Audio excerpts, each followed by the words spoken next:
Hello, good afternoon, and welcome to another Art for All group. My name is Lucy, and I'm a creative artist working at St Christopher's Hospice. Today, I wanted to think about some artwork made by a British Indian artist called Bharti Kher. I think in the news recently, we've spoken a lot about how coronavirus is affecting India, and while things are going relatively well in the UK, things are very difficult in India at the moment.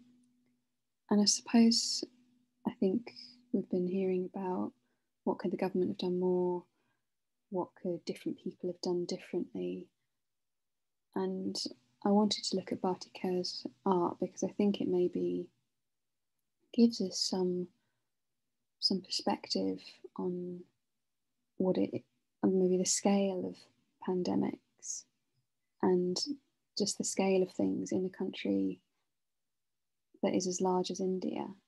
And I'd like to start off by looking at this piece of art, which is called Sing to Them That Will Listen. And it's a small Tibetan singing bowl filled with rice. Each grain is hand inscribed with words from an Indian Sunday newspaper's matrimonial column. And it took about 1.5 years for a man who writes on rice for tourists to paint these words on all of these pieces of rice. It's about 95,000 pieces of rice. Phrases such as fair girl, B-Tech, and cast no bar speak of the selection process behind each potential match, but these careful messages are mostly obscured by others, leaving chance to create its own order. It's the smallness of us, Kher says simply.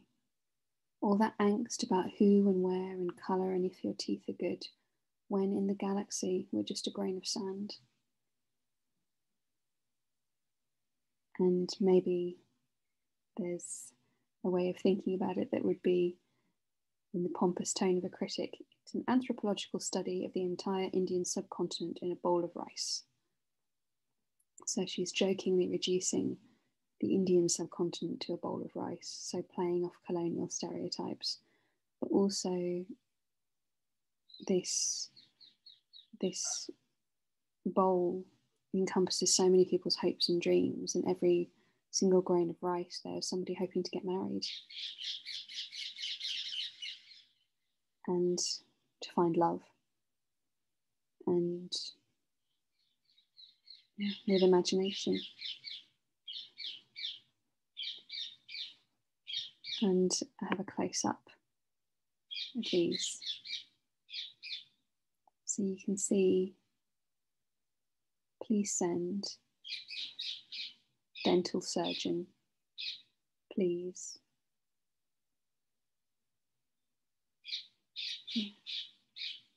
Many, many, many words, all overlapping each other to become illegible unless you pick one of them up and look at them really closely. Maybe that's the same with people. And Bharti Kher grew up in England, then moved to India and has lived there ever since. And I think she, at first when she went to India, felt very out of place because she was British, Indian, but then had to learn Hindi again. And she uses bindis, which are symbols that are worn by Indian women, often married Indian women, on their foreheads. And they're worn every day. If you go into somebody's house, you might see bindis stuck on the bathroom mirror at the end of the day, and they can be put back on. And they're decorative, and normally you just see one of them at a time, but she uses them to coat her works and to create patterns that are kind of reminiscent of Aboriginal dotwork patterns in Australia or pointillism in France, and they become abstracted. They become more than just bindis. This is a close-up of something called Sweet Violet's Deadly Kiss. Yeah, see all the different kinds of bindis. And the piece that thrust her onto the international art stage was this one.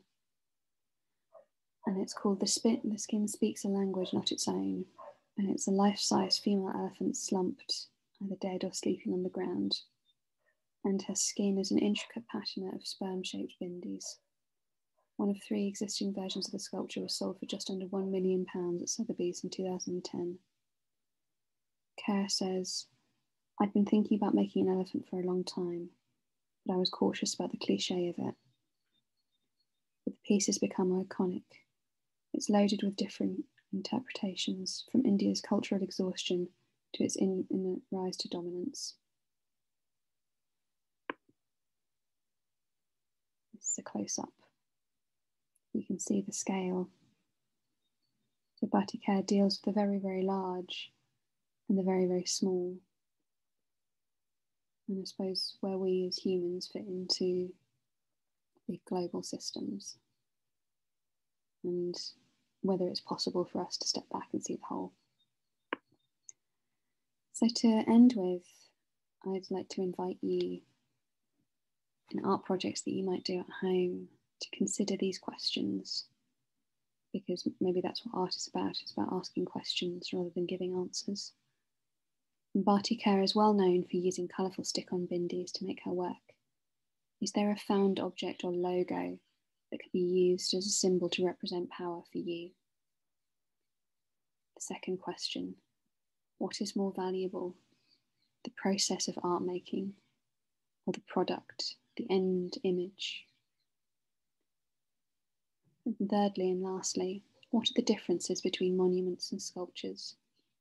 Do you think we still need monuments? Thank you very much for joining me today. I look forward to seeing you all again next week. All the best. Goodbye.